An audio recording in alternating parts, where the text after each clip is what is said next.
아마 주최 측에서 오늘 행사가 있나 봐요. 그래서 7시에 저쪽 행사가 같이 끝나면 굉장히 번잡스러울 것 같다고 약간 일찍 끝내달라고 해서 제가 7시 10분 전 끝날 수 있도록 빨리 진행을 하겠습니다. 6시 반 정도까지 강의를 하고 마지막 질문을 받는 거예요. 그러면 빨리 진행을 해야 되니까 오늘 중간에 쉴 거 없이. 자, 오늘은 이제 베냐민 베이트에 더해서 들레즈가 끼어들게 됩니다. 얘기가 굉장히 좀 복잡해지는데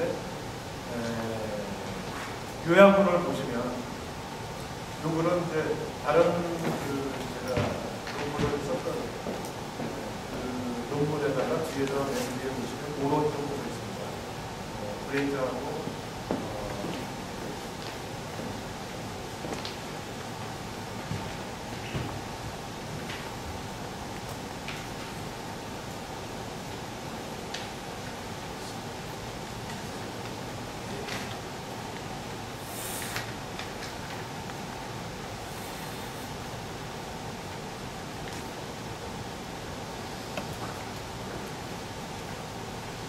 마르크스에서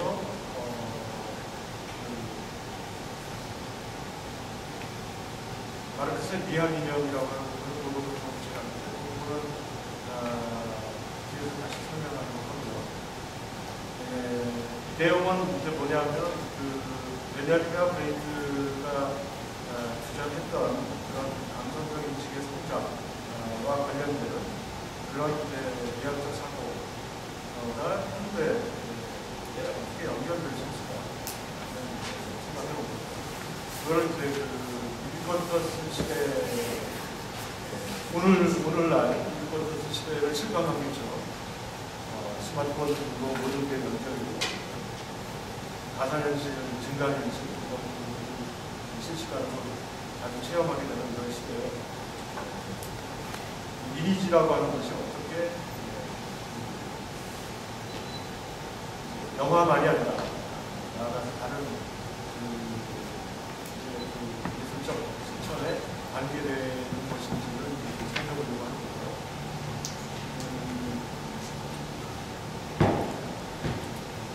거고요. 요약문을 보시면 기술, 미디어, 주체, 사회 간의 상호작용에 커다란 변화가 야기될 것으로 예상이 되는데 이 중에서 특히 이미지의 성격 변화라고 하는 것이 기술, 미디어, 주체, 사회에 어떤 영향을 미치고 상호작용을 할 것인가 그런 문제로 출발해서 이미지의 성격, 그 개념이 어떻게 다르게 파악할 수 있는지를 들레즈를 통해서 설명드립니다.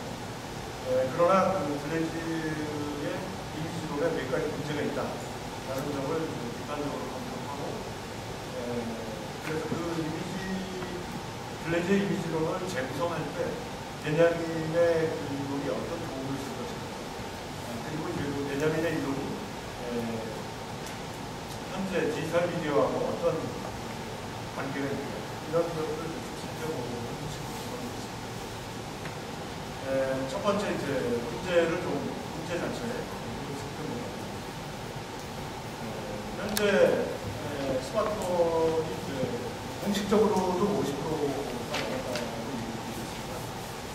그게 스마트폰 사용자들은 SNS를 사용하고 있습니다.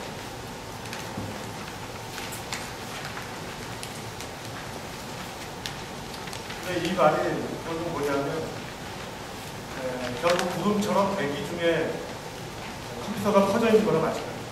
클라우딩 컴퓨팅이라고 말합니다. 그래서 이미지와 사운드와 텍스트 간의 다양한 조합이 우리가 과거에 상상할 수 없을 방식으로 증가하고 있고 그것에 따라서 몸과 뇌의 반응 양식, 몸과 뇌의 리듬 구조에도 특별한 변화가 있습니다. 그러니까 이제 걸어가면서 그냥 앞을 보고 걸어가는 사람은 찾기 어려울 정도가 되죠. 전부 스마트폰을 보면서 이 눈과 이미지와 텍스트, 들리는 음악, 계속 이렇게 상호작용을 하고 있기 때문에 우리의 그 자연적 리듬의 큰 변화가 몸과 뇌의 리듬의 변화가 생깁니다. 우리 뇌가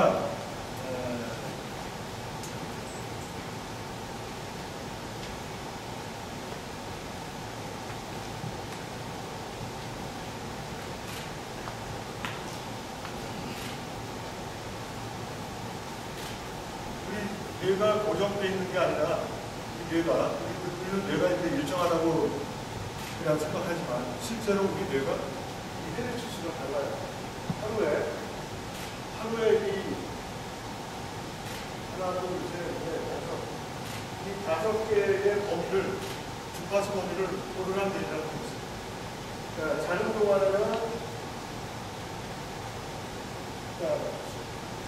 동안에 여기까지 왔다 갔다 하는 거예요. 왔다 갔다 하다가 그때가 깰 때 주파수가 들어갑니다. 그 다음에 깨고 나서는 25Hz 사이에서 왔다 갔다 하다가 뭔가 일을 집중해서 하면 다시 위로 올라가서 왔다 갔다 하다가 다시 이렇게 떨어졌다가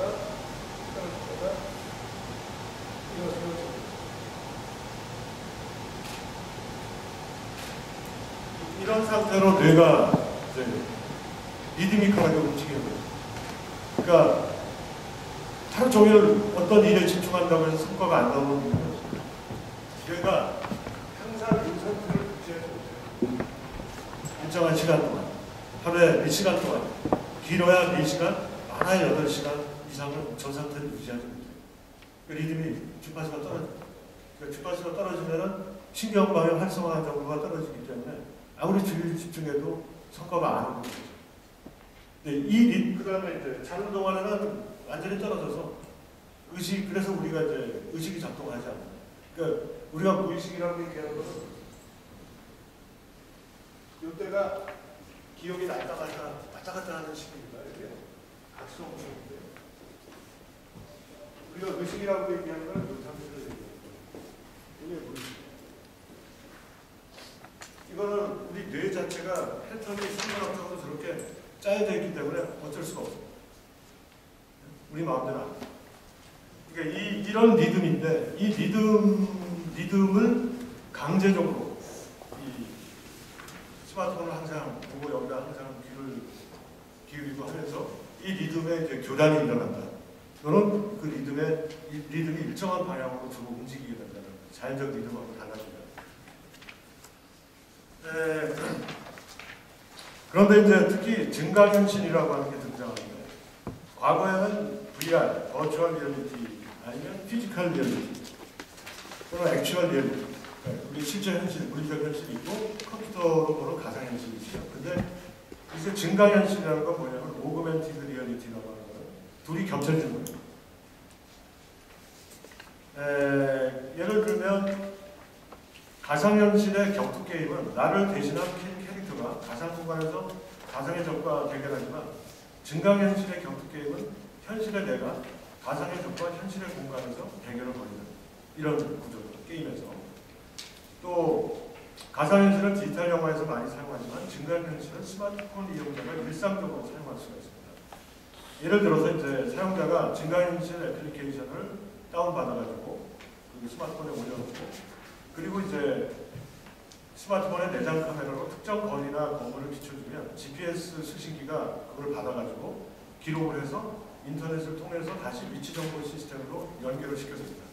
그렇게 되면 스마트폰으로 자동 전송이 돼서 이렇게 그 스마트폰을 이렇게 들고 우리가 모르는 집 주소를 치고 내비게이션을 치고 찾아가요.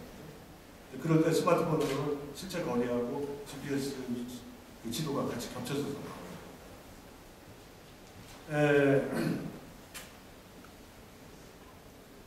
이렇게 스마트폰을 통해서 일상적으로 쉽게 체험하게 된 증강현실은 그동안 분리되어 있던 가상공간과 물리적 현실 공간이 온라인 접속을 통해서 결합된 새로운 공간, 즉 서드 스페이스의 시대를 알립니다. 이제 그래서 영국에서도 이제 이런 서드 스페이스를 활용하는 무대 장치가 없어지고 그 안에 창문을 열고 들어간다. 스스로 들어가는 것처럼 보이죠. 이런 것이 이제 서드 스페이스라고 할 수 있는데 이거는 가상 공간과 물리적 공간이 결합된 공간이다. 그런데 이제 가상현실에서는 시각의 탈신체화 경향이 두드러졌다면 증강현실에서는 반대로 사용하는 사용자의 움직이는 몸의 능동성, 신체화된 시각이 오히려 관건이 됩니다. 그러니까 자기가 움직이는 데 따라서 그 서드 스페이스 자체가 변하기 때문에 이렇게 신체화된 시각은 이제까지 탈신체화된 시각을 중심으로 이루어졌던 기술 미디어 주체 사회 사이의 상호작용에 어떤 영향을 미칠 것인가, 이런 이제 질문을 던져야 될 때가 맞다는 거죠. 그러니까 이제까지는 이제 2000년대 초까지는 가상현실, 그러니까 가상현실 중에서 이제 컴퓨터가, 우리가 가상현실이라고 하고 컴퓨터만 생각하지만 사실은 영화도, 텔레비전이나 영화 자체도 가상현실이죠. 그 자체가 물리적 현실이 아니라 다만 실시간으로 우리가 조작하기 어렵다는 것뿐이지. 근데 아무튼 주체하고 분리되어 있는 공간이에요. 그런 이제 공간에서 우리가 경험하는 것과 이제는 스마트폰을 가지고 일상적으로 체험하는 것과 같은 이런 증강현실이 등장했을 때 어떤 변화가 나타나느냐 하는 그런 질문.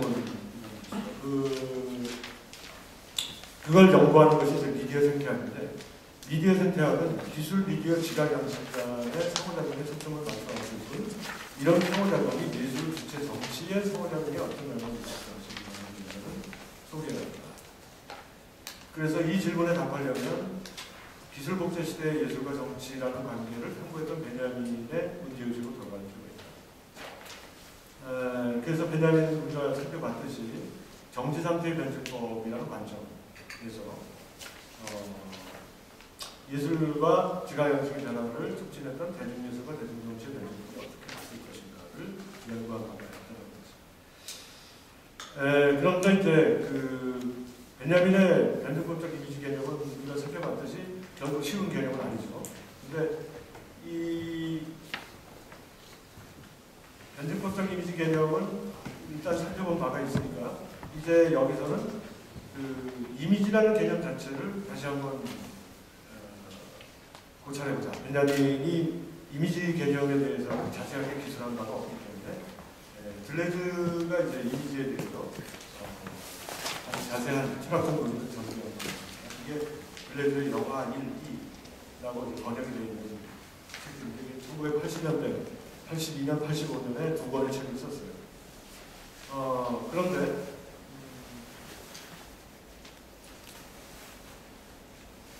들레즈의 방법에는 반대로 어떤 문제가 있냐면 지각양식의 변화를 살피는 데의 핵심인 이미지 개념의 확장을 기여했는데 이 짝대 구성이 사회, 기술, 지각 주체의 짝대 구성이라는 보다 거시적인 구조 변동에 어떻게 맞물리는지를 살피는 것을 다루진 않았다. 그래서 목욕물을 가다가 아이까지 버린 격이다. 이렇게 얘기할 수도 있다는 거죠. 그래서 결국 들레즈가 이뤄낸 성과와 베냐민이 제기했던 그런 문제를 함께 결합을 한다면 좁은 범위의 미시적인 변화와 거시적인 변화를 함께 추적할 수가 있게 됩니다. 이게 이제 기본적인 문제의식이라고 할 수 있습니다. 그러면 이제 두 번째로 넘어가서 그럼 들레즈가 이미지를 미시적으로 어떻게 살폈는지를 알아보겠습니다.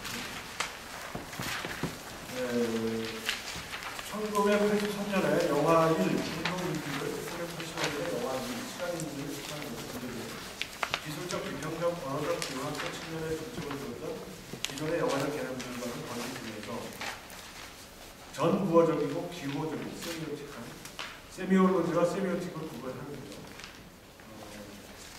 이걸 구별하는 그 기준은 뭐냐면 세미올로지라고 하는 것은 소시르의 기호학의 바탕을 둔 기호학적 연구를 세미올로지라고 부르고요. 세미오틱스는 퍼스에 기반한 기호학적 연구입니다. 그러니까 소시르하고 퍼스의 차이는 소시르는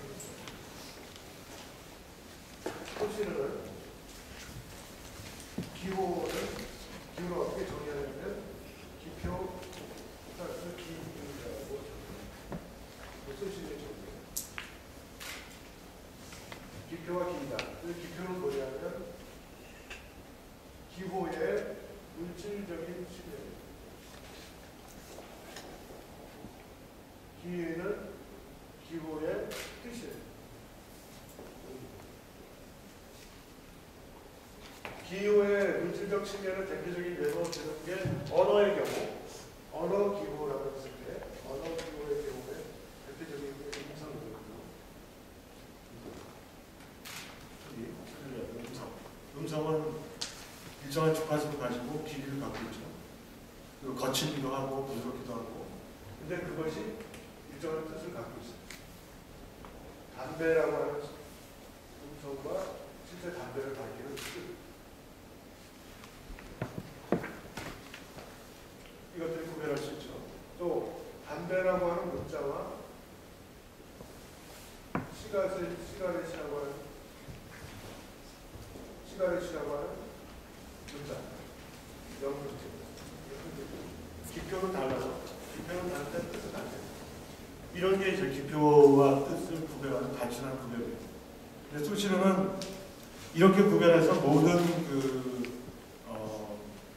기호들이 기표와 기호를 갖고 있다는 걸 구별해서 그걸 가지고 이제 언어를 분석할 수 있는, 언어를 기호학적으로 분석할 수 있는 길을 열었는데, 여기서 소시로 기호학의 특징은 단순하게 기표와 기호로 모든 기호들을 분석할 수 있는 용이한 구별을 해냈지만 대상이라는 게 따로 있어요.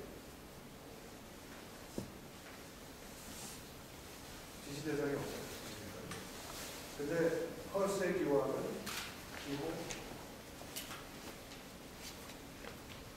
기호는 지시 대상과 또 한편으로는 해석.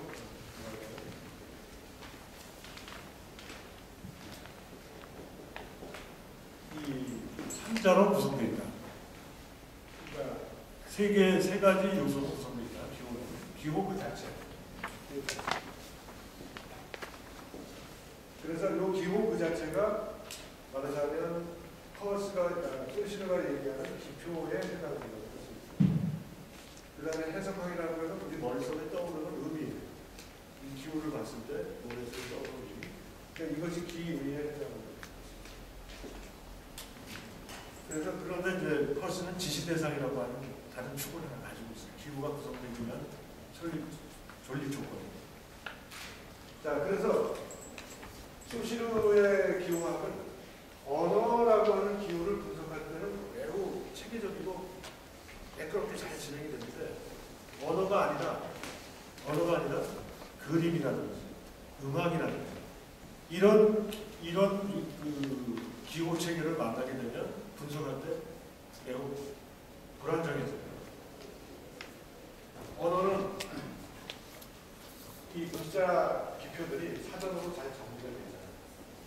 근데 그림은 또는 음악은 그림에 있는 터치나 색깔 일종의 기표에 해당되는데 이것들에 관한 목록이 없어요. 그렇죠? 사전적 목록이 없어요. 그러니까 분석할 때 매우 그냥 기표다 라고 끝나버려요. 그러니까 굉장히 불안정해요. 그런데 이제 이 펄스의 기호학은 이 기호가 가리키는 지시대상과 해석관과의 관계를 묶어주는 그런 역할을 하기 때문에 이때 이제 여러 가지 분석의 길이 열리게 되는데, 펄스는 이제 이걸 분석하면서 관계들을 따집니다. 여기에 세종류이고, 즉 기호와 지시대상의 관계의 세종류, 기호 자체의 세종류, 그 다음에 기호와 해석관 사이의 세종류. 그렇게 하면 모두 9종류나 되죠. 기호의 종류가. 이 기호의 종류가 굉장히 늘어나요.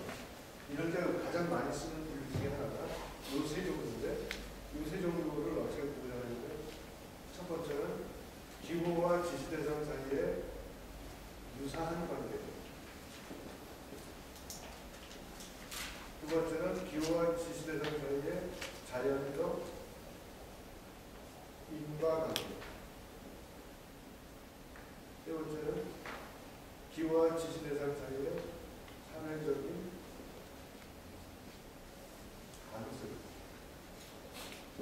이에 의한 관계라고 이렇게 세 종류로 구별하는데, 이 세 종류로 구별된 것이 가장 많이 쓰여요. 그래서 이렇게 유사한 관계를 눈으로 봤을 때 이 기호가 지스대상을 가리킨다는 것을 눈으로 봤을 때 너무 비슷하기 때문에 누구나 알 수 있다. 이건 도상이라고 합니다. 그림이 대표적인 경우가 있죠. 그림은 기호가 그 대상을 그대로 담게 그려놓기 때문에 그걸 보면은 이게 누구의 초상이다. 이게 어디 풍경이라는 걸 누구나 봐도 알 수 있다. 눈으로 보면 알 수 있다. 그 다음에 자연적 인과관계를 인덱스라고 합니다. 이거를 지표라고 합니다. 예를 들면 저기 멀리 숲이 있는데 숲이 이렇게 여기 하얀 여기라고 하는 이 하얀 여기는 우리 눈에 보이지는 않지만 여기 밑에는 불이 났을 것이다 라고 하는 것의 결과다. 원인이 있고 이 결과를 우리로 하여금 불을 추론하게 해준다. 불이 났다는 사실. 그 다음에 머리에 갑자기 땀이 많이 솟구치고 있다. 그러면 몸에 열이 뜨거워지고 있다. 몸이 열로. 그것들의 결과다. 땀. 맷박이에 빨리 찌고 있다. 그러면 몸에 심장에 이상이 있다는 증거다. 뭐 이런 식으로 그렇게 해서 이 인덱스라고 하는 게 광범위하게 사용됩니다. 그러니까 인디언들이 그 성모영화에 보면 추적을 하다가 이 말 발자국이 떨어진 걸 보고 이렇게 손으로 이렇게 눌러보면 두께를 보고 지나간 지 2시간 반 됐다. 30분 됐다. 이렇게 확인하죠. 그런 게 바로 인덱스입니다. 근데 이제 그런 경험이 없는 사람은 몰라요. 그러니까 말 발자국만 보면 언제 지나갈지 알 수가 없어요. 그런 걸 구별하는 게 인덱스고 이런 인덱스는 한의학에서 광범위하게 사용합니다. 한의학 또는 정신분석 이런 데서 많이 사용합니다. 그 다음에 사회적 관계에 의해서 관습으로 정해진 관계라는 게 심볼이라고 합니다.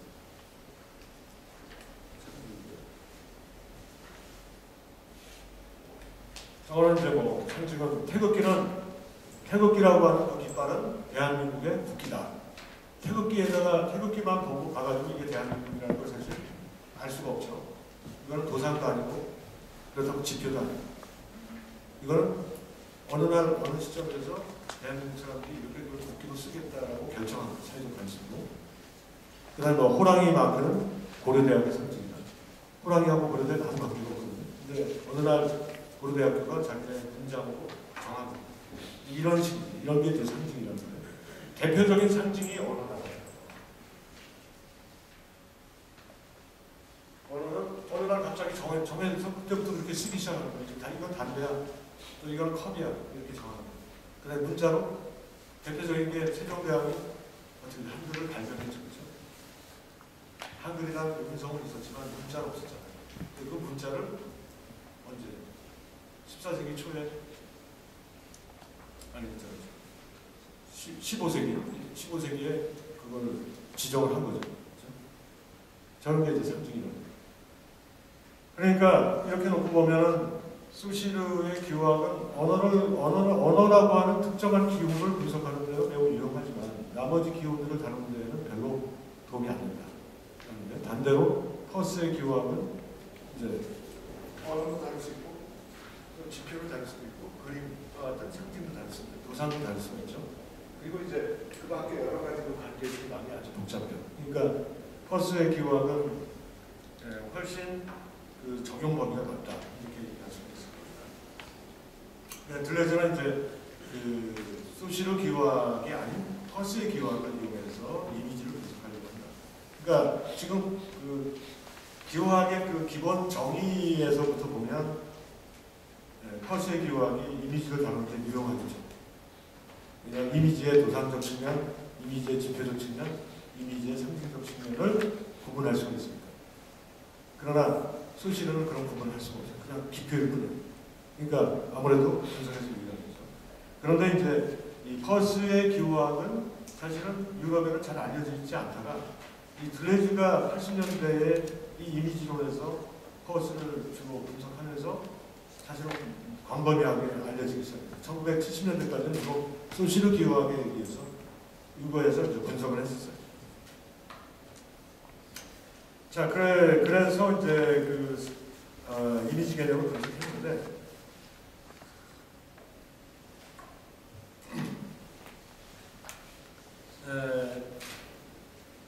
그런데 들레즈가 이 이미지의 고유한 영능을 분석하면서 이미지의 특성들을 잘 펼쳐지긴 했지만 반대로 이미지와 언어적인 것을 분리시키고 시간 이미지와 운동 이미지라는 이원론을 새로 만들었다라는 게 이제 들레즈의 중요한 공적이자 문제점이라고 하는 겁니다. 그러니까 이미지와 언어의 관계라고 하는 것은 사실은 매우 복잡하면서도 긴 역사적인 첫 시간에 잠깐 제가 언급했지만 이 그림이라는 것과 언어라고 하는 것이 특히 문자 언어가 역사 시대를 내려갑니다. 그림은 전 역사 시대입니다. 그래서 역사 시대에 와서 그림은 이렇게 종속적인 한이 위치로 떨어졌다가 지금 20세기에 들어와서 그림의 위상이 다시 높아지고 있습니다. 21세기에 들어오면 더 높아졌어요. 자, 그래서 그림과 문자 언어의 관계가 뒤바뀌는 이런 양상입니다. 이럴 때 이미지와 텍스트의 관계를 어떻게 바라볼 것이냐는 게 매우 중요한 철학적이고 또 예술적이고 또 정치적인 쟁점인데 이 관계를 이제 들레즈 같은 경우는 이미지와 언어를 분리시키면서 이미지를 강조했다는 점에서는 새로운 변화를 다루기에 적합한 측면이 있지만 양자를 순서를 바꿔버린 거예요. 그러니까 거꾸로 뒤집힌 그런 이제 양상이 된다는 겁니다. 이랬을 때 이미지와 언어의 관계가 그냥 분리되고만 이런 위험성이 있다. 또 시간 이미지와 운동 이미지의 관계라고 하는 것도 좀 복잡한 문제지만 이걸 뒤에서 좀 더 자세히 얘기를 해보면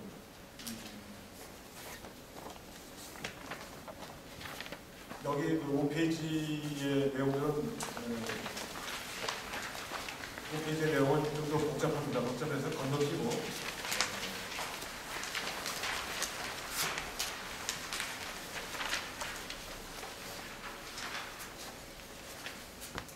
여기 이 부분은 벨브송과 들레즈 그다음에 그것에 대한 비판적 해석이라는 차원이기 때문에 복잡해서 좀 건너뛰겠습니다. 건너뛰고 이 페이지를 보시면 8페이지 8페이지의 그림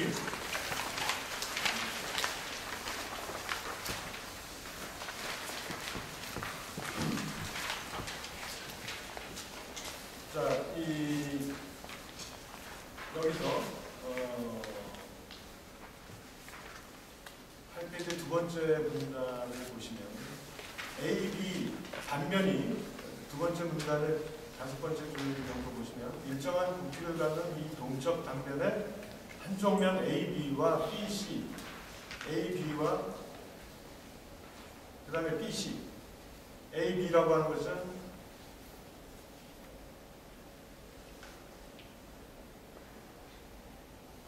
요 동그란 단면이죠.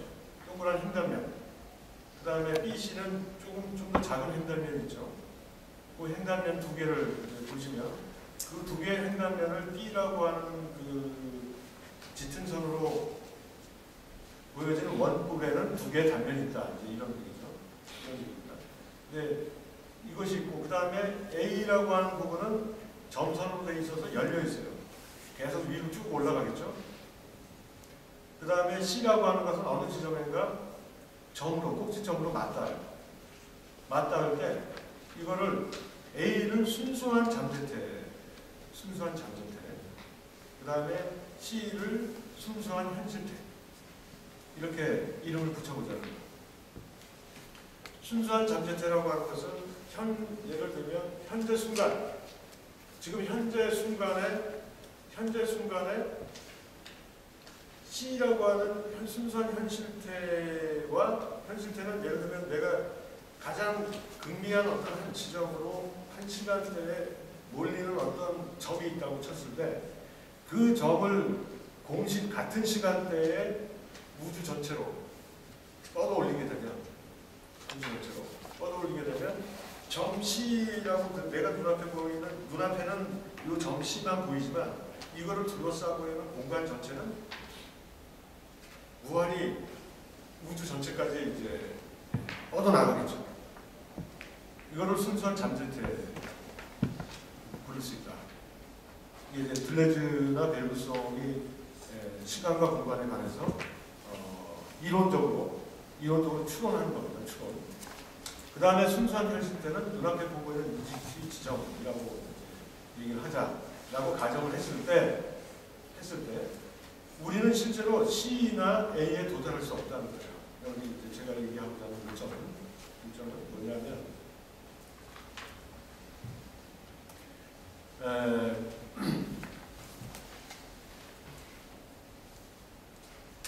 우리가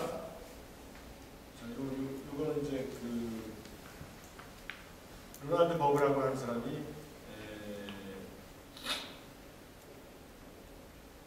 물리학적으로 어느 순간 빨간 점을 보는 순간을 예를 들면 0.002초라고 했을 때 예를 들면 25,000년이 걸린다라고 했을 때 다른 시간들이 있고 그것이 한순간으로 수축될 수 있다라고 얘기를 하지만 이것은 우리가 물리적으로 그럴 수 있다라고 하는 가정일 뿐이고 실제로는 뭐냐면 인간의 지각과 의식은 아까 여기서도 보여줬지만 우리는 40Hz를 넘어가면 의식을 못해요. 또 40Hz가 넘어가는 그 뇌 자체가 지각을 못하는 거예요. 뇌 리듬에 안 맞기 때문에.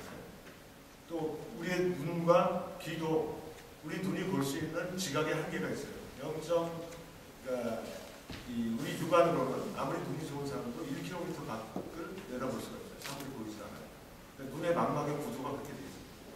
그다음 귀도 마찬가지로 몇 헤르츠 이하는 들리지 않고 몇 헤르츠 이상도 들리지 않아요. 여기는 귀에 있는 귀청이 그걸 보호해주고 있어요. 막이 필터링을 한다는 거죠. 이제 그런 것처럼 뭐냐면 우리의 찰나적인 지각과 의식은 신체에 밀려드는 수십조 번의 물리적 진동축에서 오직 자신의 생존에 불필요한 부분들은 다 버리고 딱 필요한 부분만 선택을 합니다. 이걸 이제 자연선택이라고 하는데 다윈이 얘기하는 자연선택이에요. 또 이거를 에델만이라고 하는 신경과학자는 소마틱 셀렉션, 신체적 선택 또는 뉴런, 우리의 뇌에 있는 뉴런 선택이라고 얘기합니다. 뉴런도 아무거나 다 받아들이지 않고 자기한테 필요한 것만 선택을 한다는 거죠. 그리고 우리가 현재 순간이라고 하는 지금이라고 말할 때 이 지금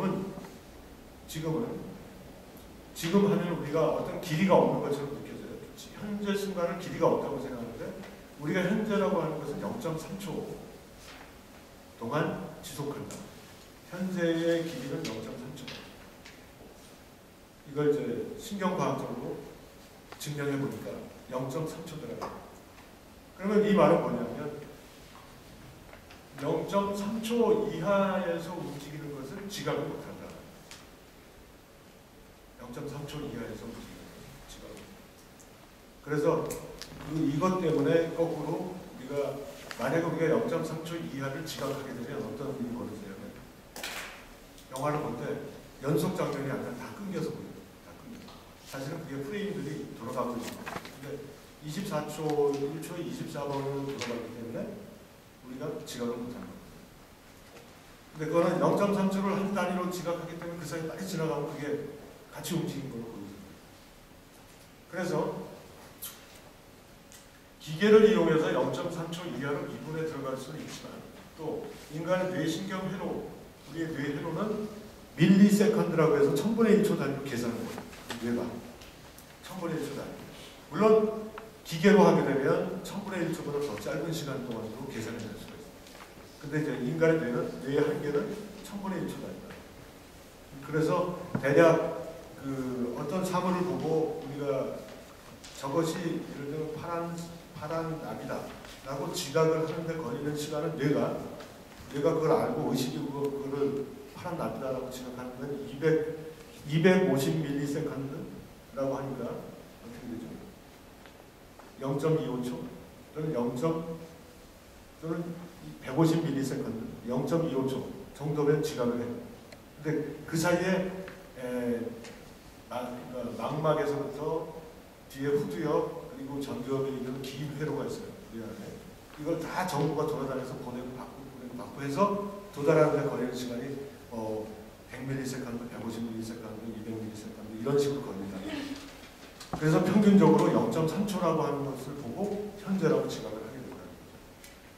자, 그 말은 뭐냐면 BC라고 하는 단면을 0.3초라고 본다면 그 밑에 있는 점선 부분을 우리가 전혀 의식을 못한다.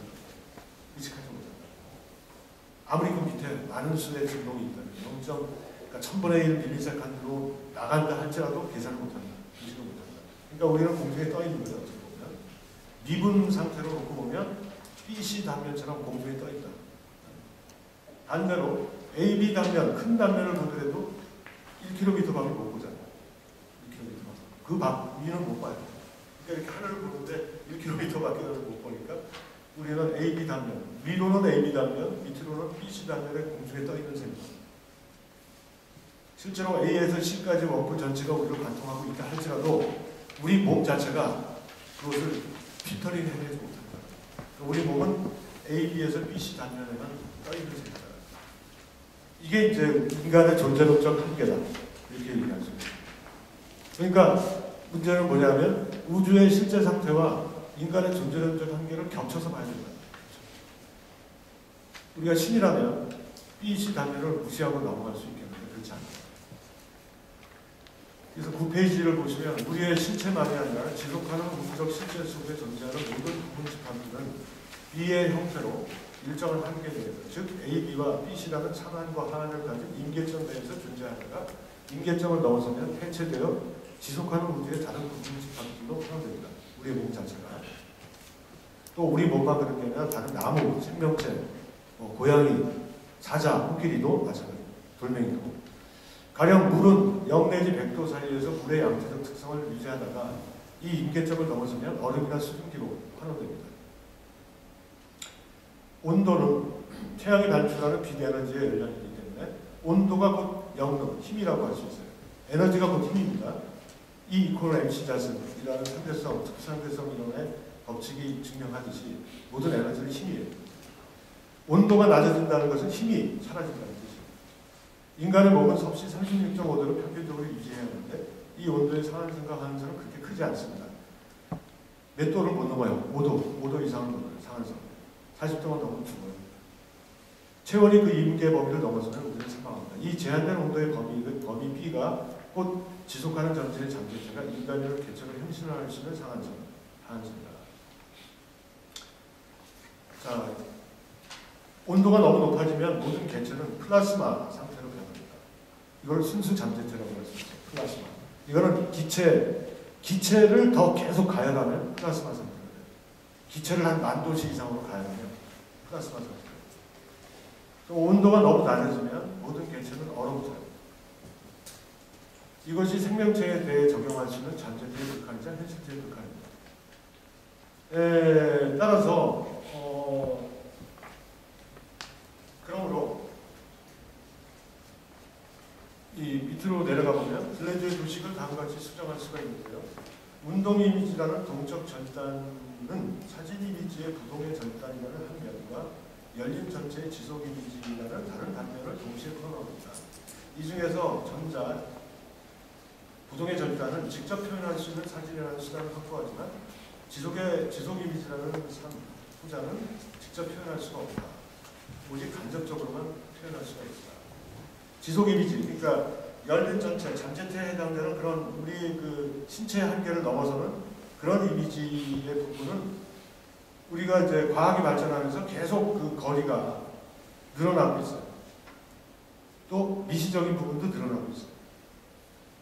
4세대 방사광 가속기라고 하는 게 2010년에 등장했는데 이것을 통해서 우리는 펜토 수준의 물질의 진동을 가시화할 수 있게 됐습니다.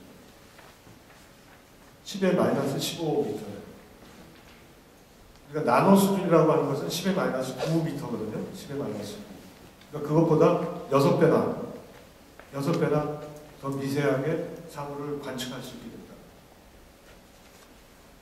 근데 이제 이런 이것은 이제 과학을 통해서 간접적으로 관측할 수 있는 것인데 우리가 직접적으로는 관측할 수가 없는 거죠. 그런데 블레즈는 시네마2에서 시간 이미지를 통해서 지속 이미지 3을 직접 표현할 수 있다고 주장합니다. 이것은 이제 과장된 주장이다.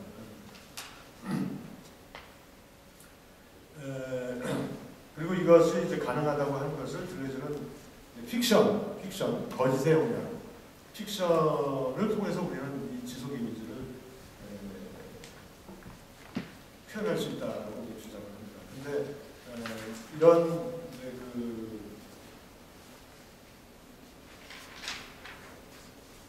주장들은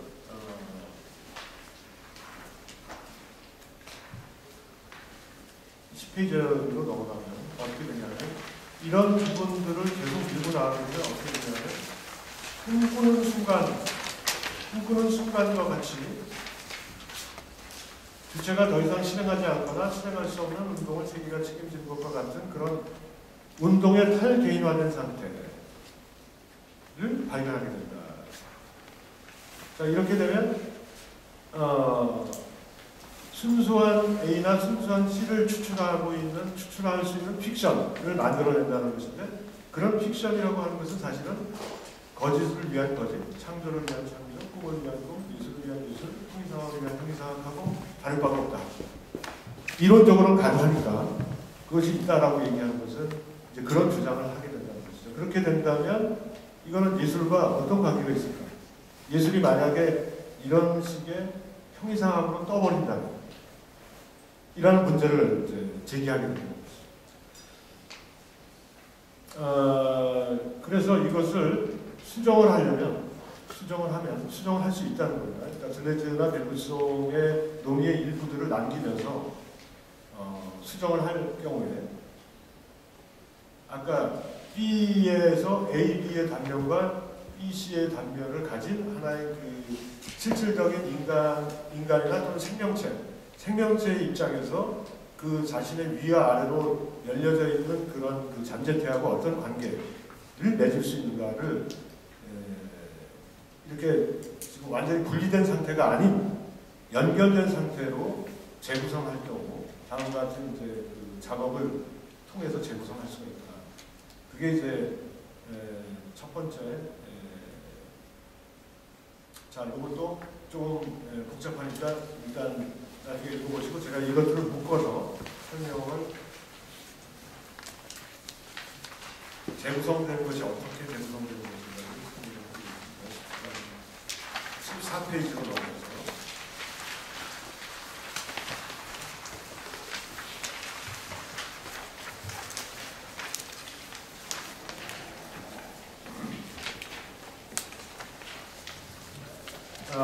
들레즈는 그러니까 여기서 보면 가운데 그림을 보면 지속 이미지, 사진 이미지, 운동 이미지 이렇게 나눠져 있는데 들레즈는 운동 이미지보다는 지속 이미지가 중요하다라는 식으로 사진 이미지, 운동 이미지, 지속 이미지 이 순서로 중요성의 순서를 배열했어요. 들레즈는. 근데 이제 제가 여기서 수정하는 것이 뭐냐면 그런 순서는 잘못된 것이다. 왜냐하면 그렇게 되면 지속 이미지는 아까 공중으로 떠버리게 됩니다. 그러니까 그 A라고 하는 순수 잠재체로 확 날아가 버린다. 그게 날아가지 않도록 하면서 생명체는 우리 인간의 지각과 느낌과 연결시키려면 어떻게 해야 되냐면 두 개의 극단, 지속 이미지와 사진 이미지라는 두 개의 극, 순수한 잠재태의 극과 순수한 펜스테의 극을 결합시켜야 된다. 그리고 이 결합 방식은 우리가 인지과학이나 신경과학에서 이 결합 방식이 어떻게 작동하는가를 설명해 줄 수가 있는데 그게 바로 우반부와 자반부라고 합니다. 우리 뇌에는 우반부와 자반부가 있죠. 이쪽 양쪽에 있어요. 이 양쪽이 역할을 상대적으로 분담하고 있어요. 상대적으로 분담해요. 우반부는 열린 전체를 포착하는 역할을 해주고 좌반부는 닫힌 집합에 포커스를 맞추는 역할을 합니다. 이 역할은 눈에도 그대로 있어요. 눈 안구에도, 우리 안구에도 열린 전체를 포착하는 것을 간상체라고 해요. 눈이 이렇게 있어요.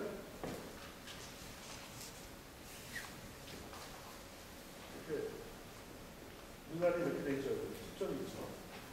여기 이쪽에 있는 것을 간상체라고 하고 여기에 포진되어 있는 세포를 이쪽에 집중되는 측정 쪽에 포진되어 있는 걸 원축체라고 합니다. 이 간상체는 빛을 최대한 전체를 보고 있고 원축체는 대상의 초점을 맞추는 포커스 기능을 가지고 있습니다. 눈알 자체가 그렇게 하면서 우방구하고 자방구로 연결되어 있습니다. 뇌의 신경관이. 그러니까 띄어내서 우리가 전체와 부분이라고 하는 것을 띄어내서 분리시켜서 사고하면 이렇게 기능이 분리되어 있는 것처럼 보이지만 우리가 실시간으로 우리 뇌가 또 안구가 작동하는 것은 언제나 양자를 결합시키는 쪽으로 작동합니다. 만약에 결합이 안 되어 있으면, 그래서 결합이 안 되어 있으면 이 대상 따로 보이고 배경 따로 보입니다. 대상 따로 배경 따로. 실제로는 대상과 배경이 합해서 보이십니다. 그래서 이 지속 이미지와 사진 이미지가 개념을 이렇게 이런 기능에다 붙인 개념이라면 이 양자가 결합돼서 부분 집합과 연림 전체가 동시에 바라보이는 이 상태를 운동 이미지라고 얘기할 수 있다.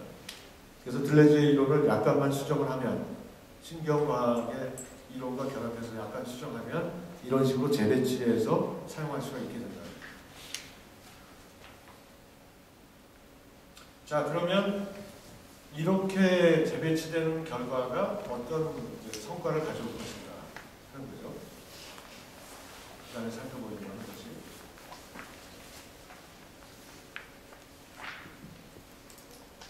자, 이게 그 15페이지에는 도표입니다.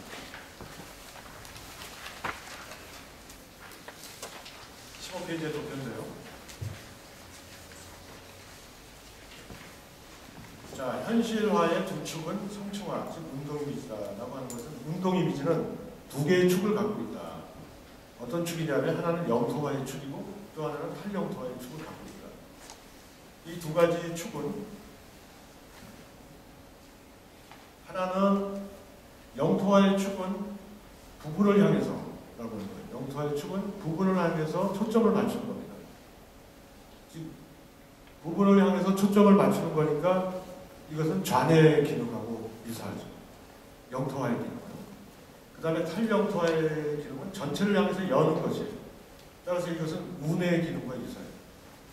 그래서 이거를 뭐라고 들려주는 본론이냐면 영토화를 재현의 논리라고 부르고 탈영토화를 감각의 논리라고 부르죠. 그러면 표가 어떻게 정리가 되냐면 영토화는 진료, 형식, 실체라는 쪽으로 진료에다 형식을 부여해서 실체를 만듭니다. 그러니까 대상은 확실하게 포커스를 맞추는 거예요. 흐리멍텅한 밀가루 반죽 위에다가 떡볶이 별 같은 걸 꽉 찍으면 어떻게 돼요? 그걸 띄어내면 떡볶이 별이 되죠. 이런 식이에요. 흐리멍텅한 그 반죽에다가. 그러니까 흐리멍텅한 데서 확실한 대로 나가는 이게 영토화인 거예요. 이게 재현인 거예요. 그러니까 대상의 포커스를 점점 맞춰서 정확하게 맞추는 거예요. 그 다음에 탈영토는 반대로 나가는 거죠.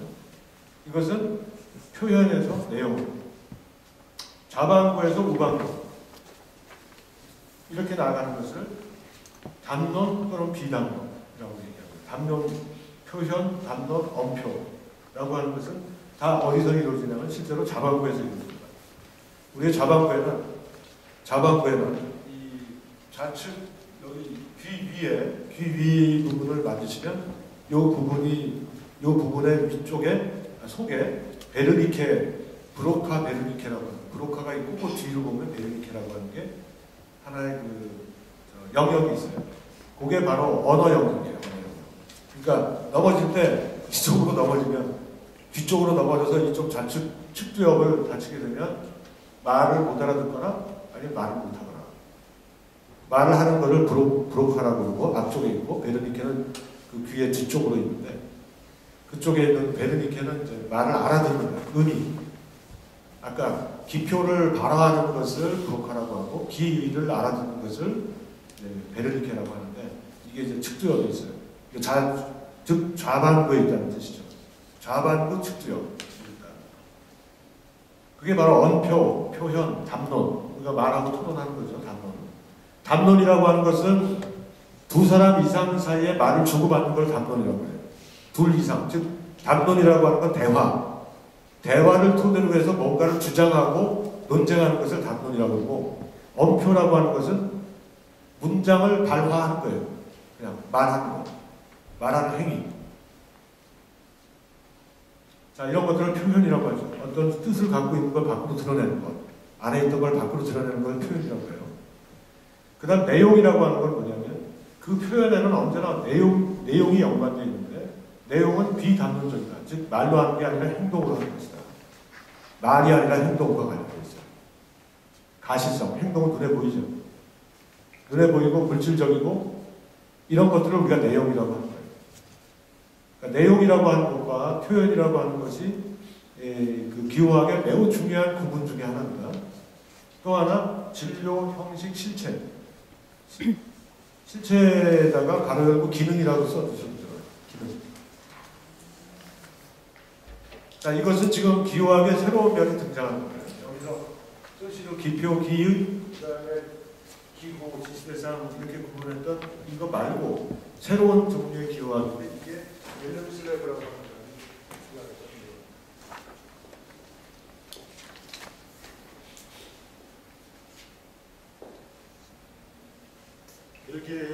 벨기에의 그 언어학자인데 1960년대에 이제 이 사람의 그 내용 표현, 그 다음에 진료 형식이라고 하는 또는 실체라고 하는 이런 그 구분이 등장해서 이 구분은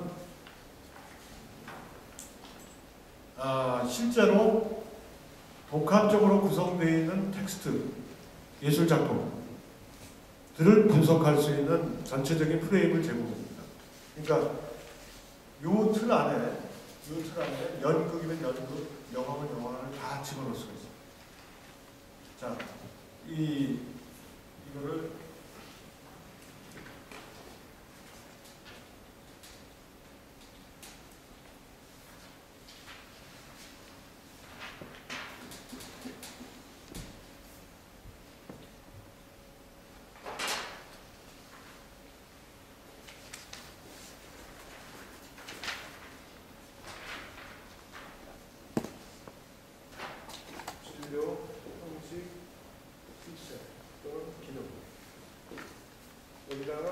순서가 이렇게 되지만 이거는 내용 표현을 바꿔보면 설명하기 쉽게 제가 이거를 내용 표현으로 바꿔보겠습니다.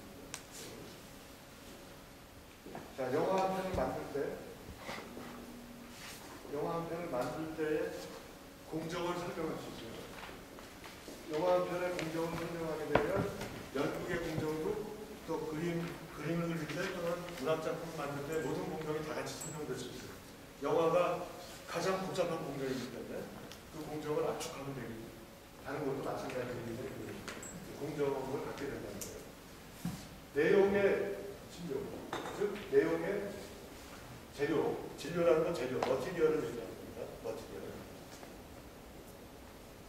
자, 내용의 재료를 짜는 작업을 영화에서는 내용의 재료를 짜는 작업을 시놉시스라고 합니다.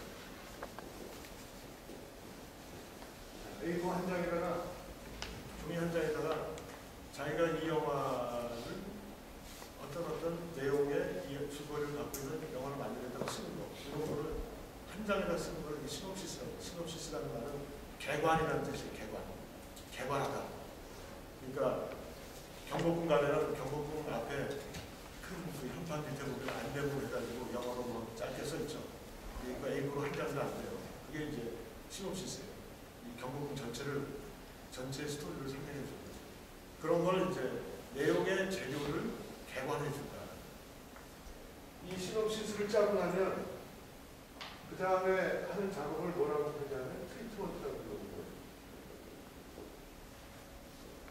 트리트먼트는 형식을 이 내용의 재료에다가 형식을 부여해 주는 거예요.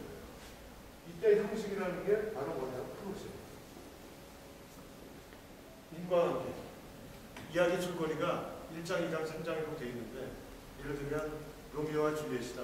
로미오와 줄리엣의 1장 로미오와 둘이 만난다. 2장 서로 사랑하고 갈등한다. 3장 둘이 죽는다.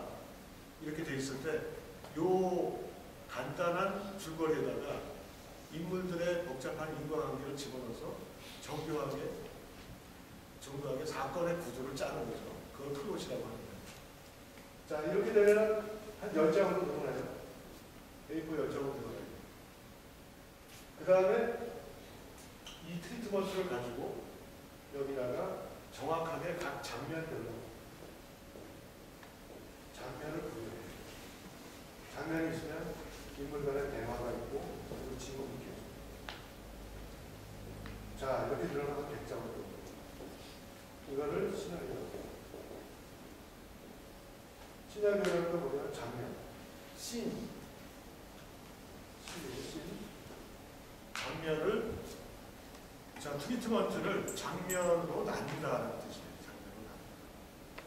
그래서 이 단계, 내용의 질에다가 형식을 부여하고 그것을 다시 그 기능을 상세화시키면 시나리오가 완성돼요. 그러면 이렇게 만들어져서 내용이 완성되면 이 완성된 내용에다가 뭘 하나 표현을 해요. 그러니까 이 내용을 가지고 표현을 하는 거예요. 이때 이 내용의 재료에 사용하는 내용의 재료의 핵심은 뭐냐면 여기에는 인물, 그 다음에 시공간, 배경, 인물과 시공간, 배경과 사건. 이게 스토리의 3대 요소라고 하는 건데 인물과 시공간, 배경과 사건에 해당되는 실제 표현할 수 있는 수단을 끌어모으는 거예요. 이걸 이제 프리프로덕션이라고 하는데 여기에 상호하는 인물의 내용의 시나리오상의 인물이 로미오와 줄리엣이다. 그러면 로미오에 해당되는 남자 배우를 어떻게 캐스팅하죠? 캐스팅. 장동건이 될 수도 있고 또 여자 배우 김태희가 될 수도 있고 이렇게 캐스팅. 그 다음에 시공간 배경인데 공장도 필요하고 사무실도 필요하면 헌팅을 하거나 아니면 세팅을 하거나 그렇게 해서 시공간 배경을 만들고 자, 자동차 충돌 사고가 있었다. 그럼 자동차 세대, 자전거 2대 이런 거를 준비해요. 자, 이렇게 제작 준비를 하는 것을 표현의 재료. 표현을 하기 위해서, 영화를 찍기 위해서 재료를 갖다 모으는 거죠. 자, 모으고 뭐예요? 스케줄 짜죠. 사람은 물건처럼 갖다 놓을 수 없으니까 집안으로 와야 되니까. 이건 다 짜는 일이에요. 스케줄. 이게 프리프로덕션. 자, 재료를 다 모아놨다? 그리고 촬영하자. 그리고 촬영한 건 어떻게 돼? 편집해야지, 순서를. 촬영하고 편집하고. 그리고 나서 마지막에 어떻게 돼요? 길이를 조정하고 색깔 입히고 어쩌고 고치고 뜯어고치고 막 해서 결국 상영도를 가지고 시사하는 거예요. 그러면 표현이 완성됩니다. 자, 표현에서. 그래서 디렉터스 컷이 만들어졌다. 아니면 상영본을 100호 곡상했다. 이런 작업이 끝나고. 이렇게 하면 영화 한 편 제작이 다 끝나게 됩니다. 자, 이것을 영화 대신에 연극을 하게 되면 촬영 대신에 실제로 연기 연습을 해서 무대에 올리면 되는 거고. 그 다음에 소설로 할 경우에는 자, 이렇게 해놓고 문장을 잡는 거죠. 카메라 보시면. 그냥 그림일 경우에는 드로잉 그려놓고 그 색깔을 칠하고 컴퓨터 그래픽 그려놓고요. 그 매체에 따라서 다른 뿐이지 실제로 이 모든 6개의 공정을 다 거쳐야 된다고. 그래야 한 편의 작품 또는 자기 하나의 내용을 가진 표현이 완성된다. 그러니까 이게 이제 이런 것을 구분할 수 있게 해주는 거예요. 과거에 이제 이런 그 개념적인 정돈이 이루어지기 전에는 과거의 미학은 내용이냐 형식이냐 이걸 가지고 싸워. 내용이냐 형식이냐는 이 차원에서 보면 많이 안 되죠. 내용에도 형식이 있고 표현에도 형식이 있기 때문에 어떤 형식이냐를 문제 삼아요. 그 다음에 재료도 내용에도 재료가 있고 표현에도 재료가 있어요. 이게 달라요. 그러니까 이거를 결합하고 구분할 수 있게 해줍니다. 그러니까 내용이 중심이냐 형식이 중심이냐는 사실 많이 안 돼요. 그런 논쟁이 쓸데없는 논쟁이라고 하는 그런 소모적인 차원을 넘어설 수 있게 해줍니다.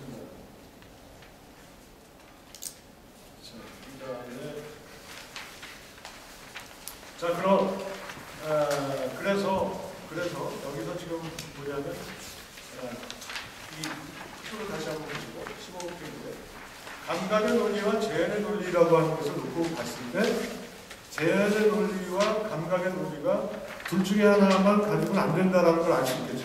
이걸 놓고 보면.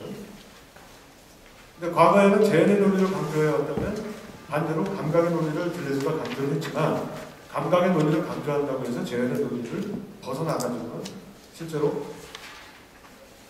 기호학적인 말하자면 하다가 많은 꼴이 된다. 진료 형식 기능까지 나오지 않으면 재료만 늘어놓고 많은 또는 형식을 부여했는데 그 결과를 다 듣지 않는다. 그러니까 이런 그래서 예를 들면 헐리우드 영화가 이 부분을 강조한다. 영토화의 축, 즉 제한의 논리, 이걸 가장 좋아서 하나의 주제를 뽑아내려고 하는 이 축을 강조한다고 한다면 이게 제한의 논리라면 감각의 논리는 이 사이사이에 진료는 진료의 내용과 표현의 이 상관관계 속에서 열린 것이냐 닫힌 것이냐를 강조하는 이 한영토화의 흐름을 강조하는 게 감각의 논리다. 그러면 감각의 논리는 닫혀있는 부분에서 열린 쪽으로 또는 현실 중간 부분에서 미세한 쪽으로 아니면 크게 열린 쪽으로 양쪽으로 뻗어나가려는 운동을 강화시키려고 할 것이고 그 다음에 제한의 논리는 플롯이라고 하는 저 인과관계를 중심으로 어떤 기능을 뽑아내는 쪽으로 동일시 효과를 뽑아내든 카타르시스 효과를 뽑아내든 이쪽으로 이제 갈 거란 말이에요. 그러면 이 두 가지 관계를 어떻게 볼 거냐 하는 데서 이제 여러 가지 논리가 나타나게 되는데 이제 베냐민과 베이트라고 하는 우리가 지난 3장 동안 살펴봤던 것을 여기에 적용을 해본다는 거예요.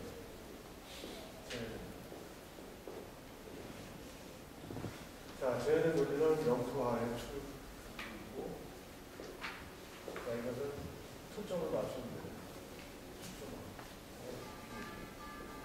반대로 자, 이것은 감각의 논리. 이 전체로 개방합니다. 그러니까 이렇게 나아가는 쪽을 강조하는 것이 제한의 논리를 특히 강조하는 쪽에서는 이게 내러티브를 강조하는 것이고, 자, 내러티브를 강조하게 되면 지난번에 얘기했던 웨이트식으로 얘기하면 초점화를 통해서 최종적으로는 뭘 얻어내요? 카타르시스를 얻어내는 거죠. 카타르시스를 얻어내는 것을 방해하려면 뭐가 필요해요? 중단이 필요해요. 그래서 중단, 제스처, 정지 상태에 내놓고 이런 것. 이런 점에서 보면 감각의 논리를 강조하는 이 전체로 배당하는 것이 일정하게 이 축을 강조하는데 활용토의 축을 강조하는 게 브레이트 벤자민이 얘기했던 이 부분과 일정하게 연결되기 쉽습니다. 일정한 연결을 가질 수 있습니다. 근데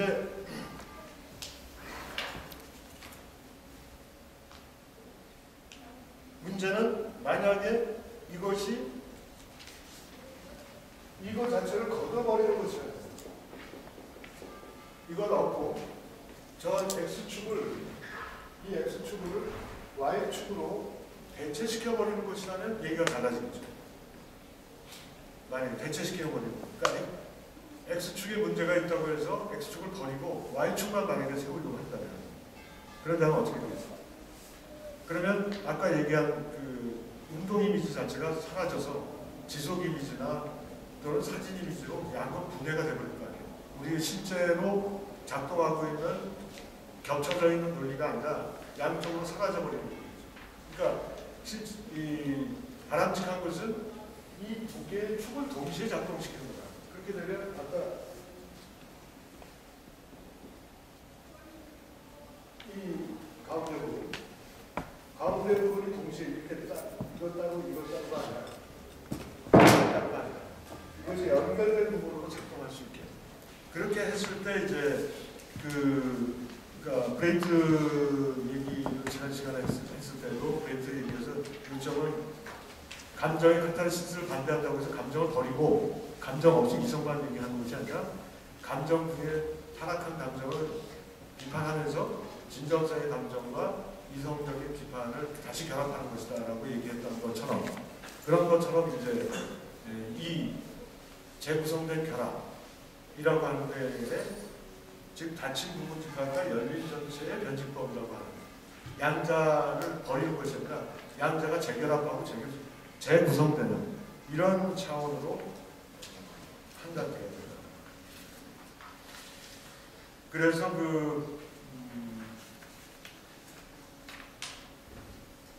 이게 기술복제 시대에 벤자민이 얘기했던, 그러니까 벤자민이 얘기했던 것은 어느 한 축을 다른 축으로 대체해야 되는 것이 아니라 의식과 무의식을 둘 중에 하나를 누가 중요하다고 얘기하는 것이 아니라 양자의 변증법, 각성과 꿈의 변증법, 또 가상과 유희의 변증법, 이걸 동시에 강조하는 겁니다. 동시에. 근데 그것이 지금 얘기한 이런 논리하고 맞닿다는 수 있다. 19페이지의 그림을 보시면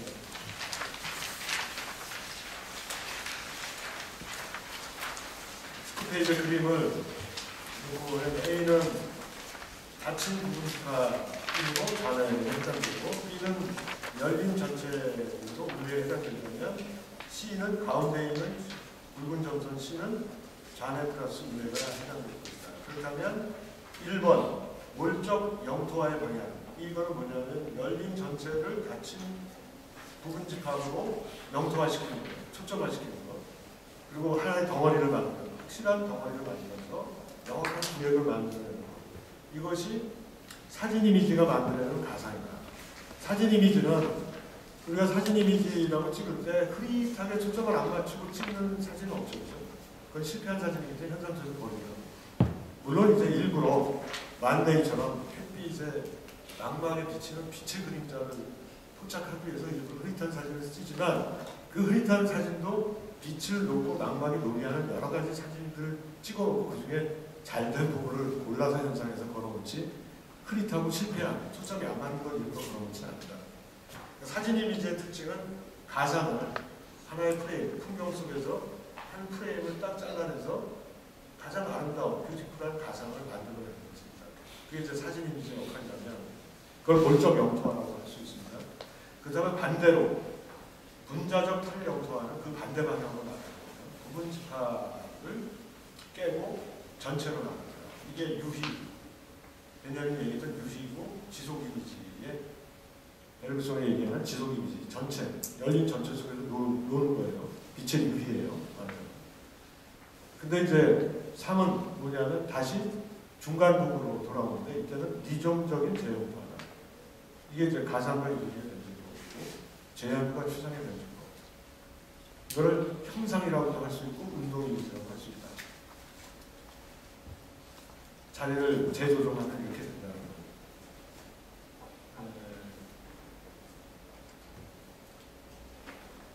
그래서 이때 니종적인 재영토화는 그 그림 밑에 보면 신체 공간을 중심으로 한 재영토화입니다.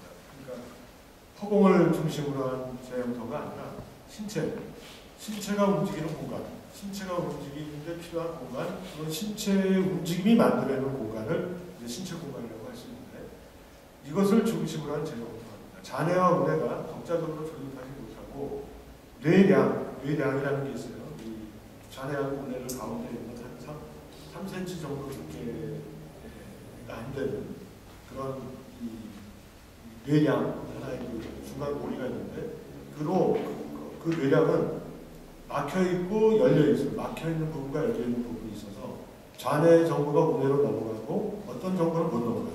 어떤 정보는 넘어가고 우뇌 정보가 좌뇌로 오고 어떤 거는 또 못 넘어가요.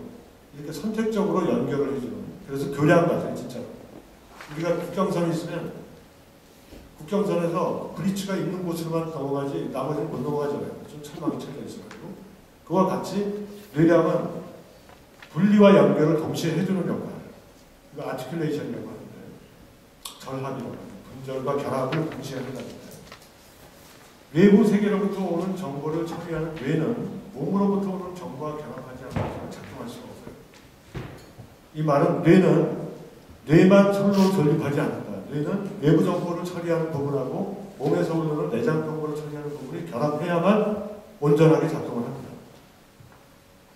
그래서 이제 우리의 사유라고 하는 것은 뇌와 몸과 외부 환경이 서로 결합해서 한꺼번에 작동하고 있는 그런 하나의 콘스텔레이션, 하나의 커다란 연결망을 구성하고 있다는 것. 그러니까 마음의 생태학이라는 관점이 이제 그거라고 지난번에 설명을 드렸듯이 뇌는 우리의 그 몸이 뇌의 도구도 아니고 뇌가 우리 몸의 도구도 아니고 이 양자가 한꺼번에 작동을 하고 있어요. 그래서 이제 말하자면 하나 인용문을 보면 그의 몸은 걸음을 옮길 때마다 그에게 진리의 변화무쌍한 형상을 보여주는 마련이 되는 것이다. 이런 문장들이 바로 뭐냐면 우리가 바라보는 풍경들은 내 주관적 관념에 의해서가 아니라 내가 내 몸에 움직이는 그 몸의 공간이 만들어내는 리듬에 따라서 다양한 형상을 보여주는 그런 이제 만화경처럼 보여지게 된다는 거예요. 그리고 이런 그 사고와 감정의 토대가 몸에 움직임이라는 개념의 주장을 오늘날 인지과학에 의해서 레이콥 존슨과 같은 사람들의 연구에 의해서도 확증될 수 있다. 그래서 우리의 사고, 우리의 추상적 사고라고 하는 것 자체가 그냥 단순히 만들어낸 것이 아니라 몸의 운동으로부터 출발된 것이다. 그래서 이제 그 기본 도식들을 20페이지를 보시면 이게 네 가지 도식을 제시하는 거예요. 우리의 모든 사고는 그릇 도식이라고 해서 내부와 외부라고 하는 이 그 경계선을 중심으로 사고가 작동한다. 그러니까 그 이유는 우리 몸이 내부와 외부를 갖고 있다. 그러니까 우리 사고의 출발은 내 몸이라고 했을 때 몸의 가장 근본적인 형태는 안과 바뀌죠. 안과 바뀌어요. 우리가 죽는다라고 했을 때 칼을 맞으면 이게 갈라지면서 내장이 속에 안에 있는 게 밖으로 나오는 거죠. 이게 죽은 거예요. 안에 있는 게 밖으로 나오는 죽은 거예요. 이 경계가 막혀 있어요. 경계에 매우 민감하다. 우리의 몸이 민감하듯이 사고는 모든 것을 경계를 중심으로 사고한다. 안과 박수를 중심으로. 그 다음에 두 번째 근원 경로 목표 도시는 움직이죠. 우리 몸은 일어나 잠에서 깨는 순간 항상 움직여요. 24시간 움직이는데 이 몸은 출발, 근원, 소스예요. 출발, 그 다음에 경로, 목표, 도달하는 목표를 갖고 있다. 한도체다. 냉장고에 물을 마시러 갔다가 화장실 갔다가 안방에 가서 책을 뽑아내서 책을 읽다가 신발 신고 밖으로 나와서 일터에 갔다가 버스를 탔다가 자, 이 모든 장면을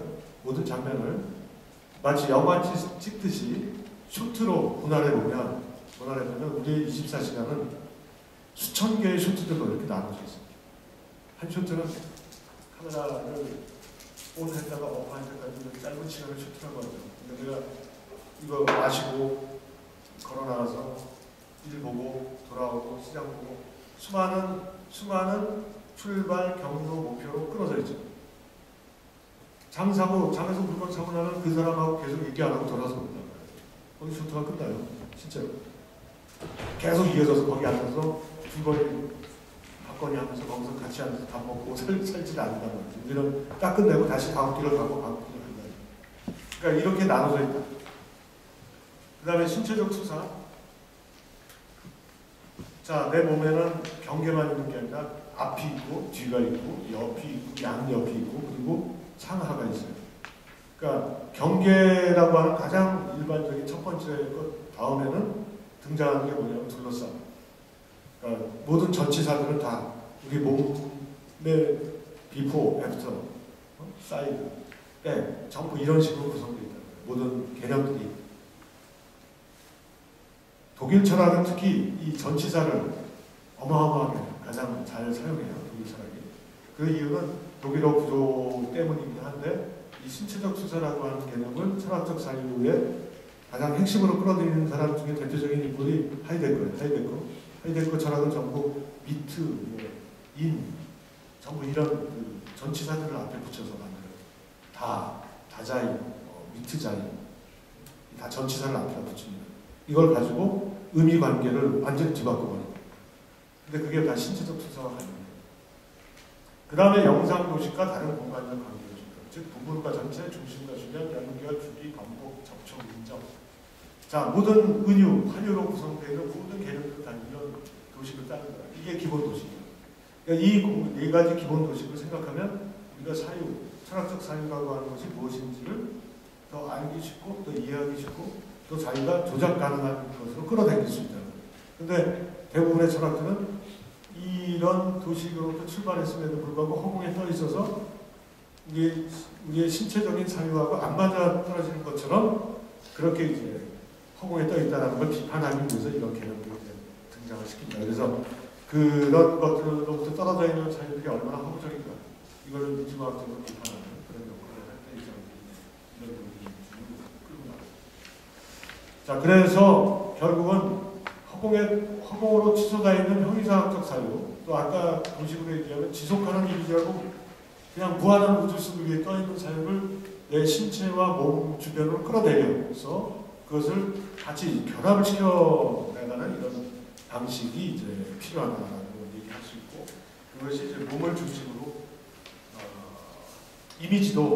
이미지를 탈신체화하지 말고 신체화할 수 있는 방법, 이미지의 신체화.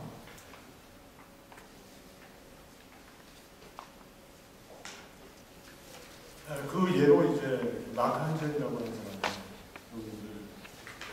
소개를 하고 있죠.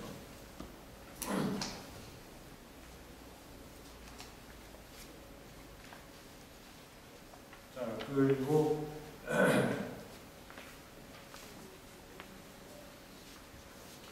우리의 지각과 이미지, 인지 이런 모든 그 기능, 우리가 인지하고 느끼고 하는 모든 것들은 하나의 신체적인 그 절차, 프레이밍 절차를 통해서 만들어진다. 그러니까 시간이라고 하는 것도 아까 0.3초라고 얘기했죠.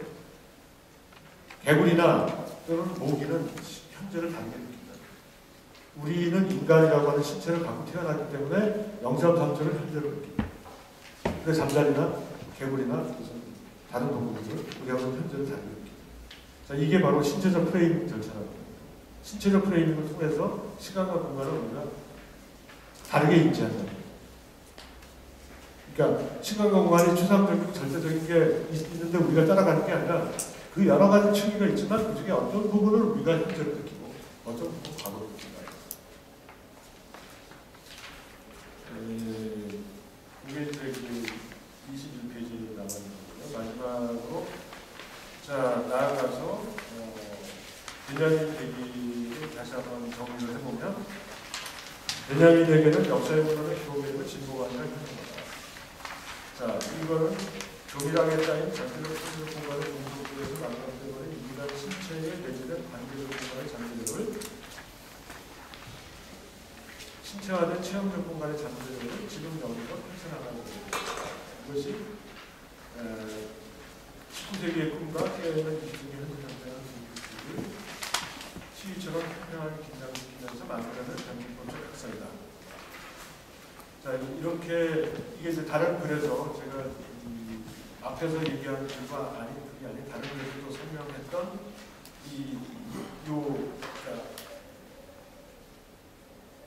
두 가지를 연결한 그 관계적 공간이라는 것도 이것과 비슷한 거예요. 이렇게 떨어져 있는 절대적 공간과 상대적 공간이 떨어져 있는 거를 겹치면 관계적 공간이 만들어진다는 거랑 비슷해요. 그러니까 지속 이미지하고 사진 이미지를 겹치면 운동 이미지가 나타나는 것처럼 그렇다는 겁니다.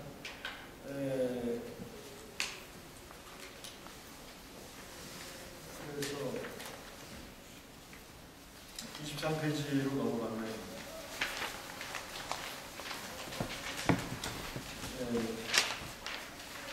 인용은 다음으로 베냐민에게서 예술은 이와 같은 집단적 신경 강화를 신체화를 미메시스를 통해서 먼저 해보기, 지난 시간에 얘기했던 포함학회를 할 수 있고 이를 통해서 인간과 자연의 행동을 미리 준비할 수 있는 중요한 역할이 보여지고 있습니다. 그런데 오늘의 유비쿼터스 네트워크의 중요한 현실이 일상의 시간과 속에 표현되는 이 시대에는 새롭게 이해된 운동 이미지에 내재된 잠재된 현실들, 이미지와 내러티브, 무의식과 의식 간의 관계를 굉장히 같은 방식으로 변증법적으로 이해하고 이를 통해서 예술과 정치 사이의 변증법적 관계에 대해 올바른 인식을 갖춘다면 이와 같은 협업과 집단적 신경 강화를 미리 해보기에 매우 용이한 그런 기술적 조건, 유비쿼터스 기술이 갖춰져 있고 문화적 조건, 소셜 네트워크가 만들어지고 있고 자, 이런 것들은 매우 유리한 조건이다.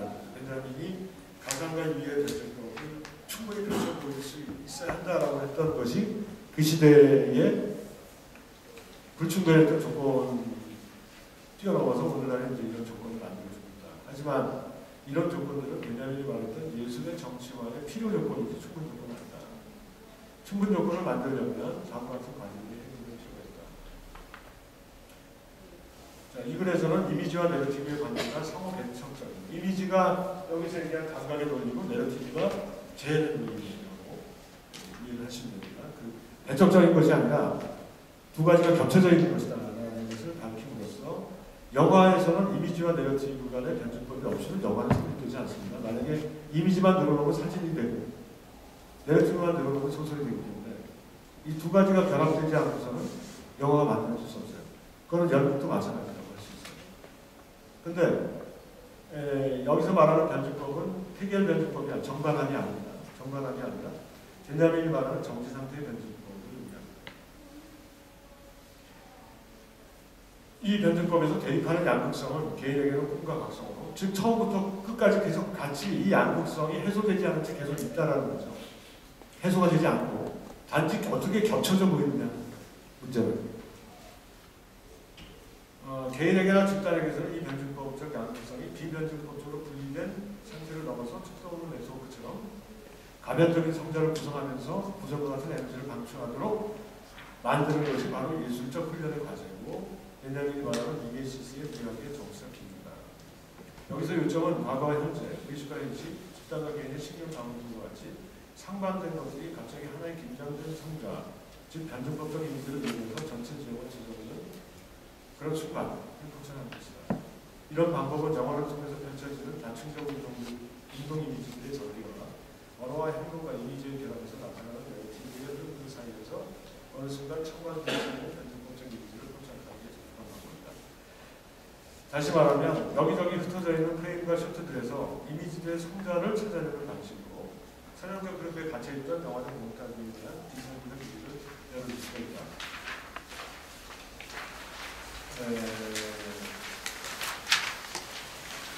자, 이것은 역동적이고 가변적인 네트워크라고 하는 겁니다. 지난 시간에 말씀드린 것처럼 링크와 누구를 갖고서 연결할 수 있다. 이런 가변성을 이제 만들어낼 수 있는 새로운 멀티프레임과 같은 것을 구상할 필요가 있다. 그리고 이것은 카메라의 동선에도 적용될 수가 있다. 요즘은 이제 고성 카메라가 아니라 우리가 움직이면서 실제로 그 셀카 가지고 찍으면서 움직일 때처럼 핸드헬드 카메라를 많이 사용하죠. 일반 그 표준 드라마에서도 그렇고 영화에서도 그렇고 그만큼 이제 멀티프레임이 늘어났는데 이렇게 만들 수 있는 기술적 조건들은 충분히 이루어져 있다. 이것을 이제 그 척도 없는 네트워크처럼 지난 시간에 얘기했던 그런 그 대중들 사이에서 하나의 성자들을 꾸려낼 수 있는 그런 능력 이런 능력들을 우리가 어떻게 확보할 것인가 하는 것들이 이제 과제라고 얘기할 수 있겠다. 이 두 가지 과제 해결은 영상물 구성의 두 가지 원리를 할 수 있는 몽타주와 프레임 쇼트의 구성 방식을, 몽타주라는 건 이제 그 숏과 숏, 씬과 씬을 연결하는 거니까 이 원리죠. 이 원리가 몽타주의 원리죠.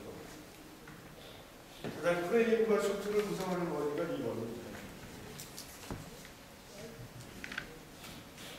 비선형적 내러티브를 구성할 수 있는 길.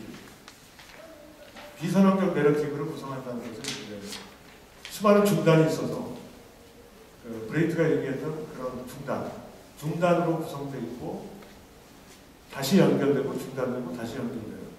그래서 한 줄기로 쭉 이어져서 하나의 그 문제를 완벽하게 부합해버리거나 또는 한 문제가 완벽하게 해결되거나 하는 것이 아니라 여러 가지 문제들이 동시적으로 얽히면서 진행될 수 있는 그런 스토리를 위한 전망을 열어준다. 그리고 이제 말하자면 트랜스미디어적인, 그러니까 이제 트랜스미디어라는 건 이제 올드미디어와 뉴미디어를 가로지르는, 또 영화, 연극, 소설이라는 그 이미 장르화되어 버린 미디어들을 다시 한번 흔들어서 연결짓는 그런 과정, 이런 과정들을 얘기할 수 있겠다. 지금 시간이 얼마나 남았죠?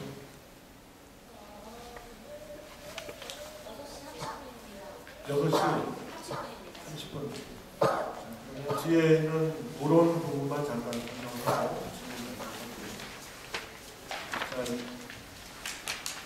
굉장히 복잡한 얘기들을 거쳤지만 조금 단순화시켜보면 그거를 베냐민이든 브레이트든 들레즈든 이들이 항상 중거로 삼고 있는 마르크스와 연결시켜서 마르크스의 미학 이념을 한번 환기시켜보는 걸로 마무리를 지어보겠습니다. 흔히 잘 알려져 있지 않지만 마르크스는 굉장한 미학자, 미학적 탐구를 끊임없이 놓치지 않았는데 마르크스 자신이 썼던 시는 많이 남아있지 않지만 남아있는 시 중에 하나입니다. 인생은 꿈이며 열광이자 환상이다. 이것을 거장 칼데론이 가르치는 것. 당신의 손으로 색조의 바다를 걷어올리기가 아니라 나는 모든 영원한 것들을 꿈꿀 수 있어야만. 여성다운 고귀한 중화로 미술처럼 길어진 인생의 거친 열광. 그래서 나는 인생을 매우 아름다운 환상이라고 생각합니다. 전혀 마르크스 거라고 그러니까 이것만 보면 이게 마르크스 시인지 전혀 구별할 수 없는 그런 시죠. 특히 칼데론, 스페인의 위대한 극작가였던 칼데론의 이게 바치는 찬사와 같은 그런 시인데요.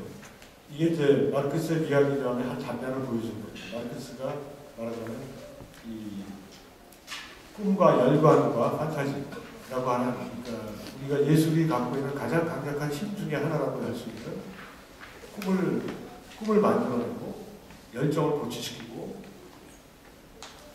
불가능한 현상의 세계를 펼치는 그런 기능, 이런 기능이 이제 그게 인생의 사실 가장 전부 다 어떻게 보면 이렇게까지 많은 그런데 이제 이것이 아무 때나 이렇게 가능한 것이 아니라는 걸 너무나 잘 알고 있으니까 이게 재밌는 건 자본론을 교정하는 기간 동안에 이 칼데론의 그 작품을 끊임없이 반복적으로 읽으면서 칼데론에 관한 시를 썼거든요. 그것도 굉장히 묘한 순천이라고 할 수 있습니다. 이제 마르크스가 예술에 대해서 체계적으로 쓴 건 없지만 자기 저술 곳곳에서 사이사이마다 예술과 관련되는 그런 내용들을 이제 쓴 게 있는데 그 중에 대표적인 것 중에 하나가 지금 정치경제학 비판 요강에 실려있는 내용입니다. 예술의 최고 발전 시기와 일반적 사회 발전을 직접 정관했다. 이건 누구나 오래전부터 알려져 있던 사실입니다. 그래서 이제 그 중에 가장 뛰어난 예술 중에 하나였던 그리스 시대의 예술, 근데 그 그리스 시대 예술의 분기는 바로 신화입니다. 신화라고 하는 것을 통째로 해서 상상력을 펼치면서 거기서 예술이 꿈꿔 펼쳐져 왔었는데, 그러면서 이런 얘기를 합니다. 노래와 전설과 예술의 신은 인쇄나 출판과 더불어 필연적으로 사라지는 것이 아닙니다. 자, 로마 시대에 들어서 이때 인쇄와 출판이 등장한 것은 아니지만 로마 시대부터 예술이 투약하기 시작했습니다. 그리고 오늘날 그 마르크스는 그 자신의 19세기를 들으면서 그리스 시대에 비해서 너무나 형편없이 예술이 뒤처지고 있다라고 불평을 많이 했는데, 그때 그것은 이제 뒤에 나오는 이제 여러 가지 이유, 자본주의적 소외로 인해서 예술 자체가 예술이 갖고 있던 풍부한 능력으로부터 스스로 소외돼가는 이런 과정을 비판하기 위해서 이제 했던 얘기인데, 이때 이런 얘기를 합니다. 그런데 우리가 부딪히는 어려움은 그리스 예술가 서사시들이 일정한 사회 발전의 형태들과 연관되어 있다는 것을 이해하는 것이 아니라, 오히려 그것들이 아직까지도 우리에게 미적 즐거움을 보장해주고 있으며 또 다를 수 없는 귀감으로 관계되고 있다는 사실이 있다. 어른은 그가 유치하게 되지 않는 한 어린이가 될 수 없다. 그러나 어른은 어린이의 소박함을 즐길 수 있으며 그 자신은 보다 높은 수준에서 그것을 재생하려고 노력하는 것이 아닐까. 자, 이게 이제 의미심장한 얘기입니다. 그러니까 그리스 시대라고 하는 것이 말하자면 인류의 유전기인데, 인류의 유전기에 가장 뛰어난 예술적 성과를 남겼다라고 하면서 그것이 아직 오늘날에는 이제 다시 그것이 재현될 수가 없는데, 그럼에도 불구하고 그 어린 시절에 그 인류의 유년기의 예술이 지금까지 감동을 주는 것은 어린이의 소박함을 즐기면서 보다 높은 수준에서 그것을 재생하려고 노력하기 때문에 그것을 알아본다라는 것입니다. 그러니까 그 말은 재생해서 도달할 수 있다. 앞으로 다시 더 높은 수준의 예술로 도달할 수 있을 텐데 그걸 위해서 굉장한 노력이 필요하다. 그러나 지금은 아니다. 그런 거예요. 그 이유는 자본주의 때문에. 왜냐하면 자본주의 때문에 모든 예술 작품이 상품화되어 있어서 상품화된 예술이 예술의 충분한 그 가능성을 만들어낼 수 없기 때문이다. 그래서 해겔처럼 그리스 예술의 종말은 곧 예술 자체의 종말. 해겔은 이렇게 봤어요. 자, 이제 그건 유년기의 얘기고 이제 성인이 된 인류는 예술을 필요로 하지 않는다. 이렇게 주장을 했어요. 그게 이제 유명한 해겔의 예술의 종말론이죠. 근데 마르크스는 젊은 시절부터 그걸 격렬하게 반대했어요. 반대했고, 대신에 벤자민처럼 마르크스는 과거에는 좁은 의미에서 인간과 자연의 협업이 있었다. 신화 시대에. 그러나 이제 기술 복제 시대에는 인간과 자연의 보다 넓은 협응이 필요하다고 이제 벤자민이 주장했던 것과 같은 주장을 하고 있다고 볼 수 있다는 거죠. 모든 시대의 특징은 어린이의 심성으로서 진정한 심성을 완전하게 재생시키는 것입니다. 그 완전한 재생이라고 하는 것이 미래에 어떤 형태로 도달할 것인가를 이제 끊임없이 얘기를 했는데, 그것이 자유로운 개인들의 발전이 사회적 발전의 조건이 되는 사회다. 이게 자본주의 사회에서는 거꾸로 되어 있죠. 자유로운 개인의 발전이 사회적 발전의 조건이 되어 있지 않아요. 사회적 부의 자유로운 개인들의 발전이 사회적 부의 수단이 되고 있죠. 그게 이제 그 반대로 뒤집은 사회. 미래에 없을 수 있는 생각을 하고 있습니다. 자, 그 신성가족이라는 데에서는 유젠드 쉬라고 마르크스가 살던 이 시대에 가장 뛰어났던 베스트셀러 소설가였어요. 발자국보다 더 유명했던 신문 연재 소설가였는데, 그 유젠드 쉬의 작품이 상당히 그 비판적 리얼리즘의 한 전형을 보여준다고 마르크스가 칭찬을 했었는데, 그 작품에 나오는 말이라고 하는 이 여자 주인공에 대해서 간략한 기술을 나타내고 있는데, 이것은 이 아름다움, 그러니까 이 아름다움과 선함의 관계를 한 측면을 들고 마르크스의 생각을 보여주고 있는데, 마리가 생각하는 성과학은 그것들의 도덕적 추상이 아니다. 그녀는 다른 사람들에게 고통을 준 적이 없기 때문에 성하다. 또한 그녀를 둘러싼 비인간적 상황 속에서도 마리는 항상 인간적이었다. 그런데 그것이 어떤 내용이냐면, 화사하고 정열적인 성격, 젊고 생명력과 희망으로 가득 차 있는 환경은 고통에 가득 차 있지만 자기 자신의 개성과 본질로서, 자연적 본질로서 그것을 잃지 않고 있는 이런 측면들을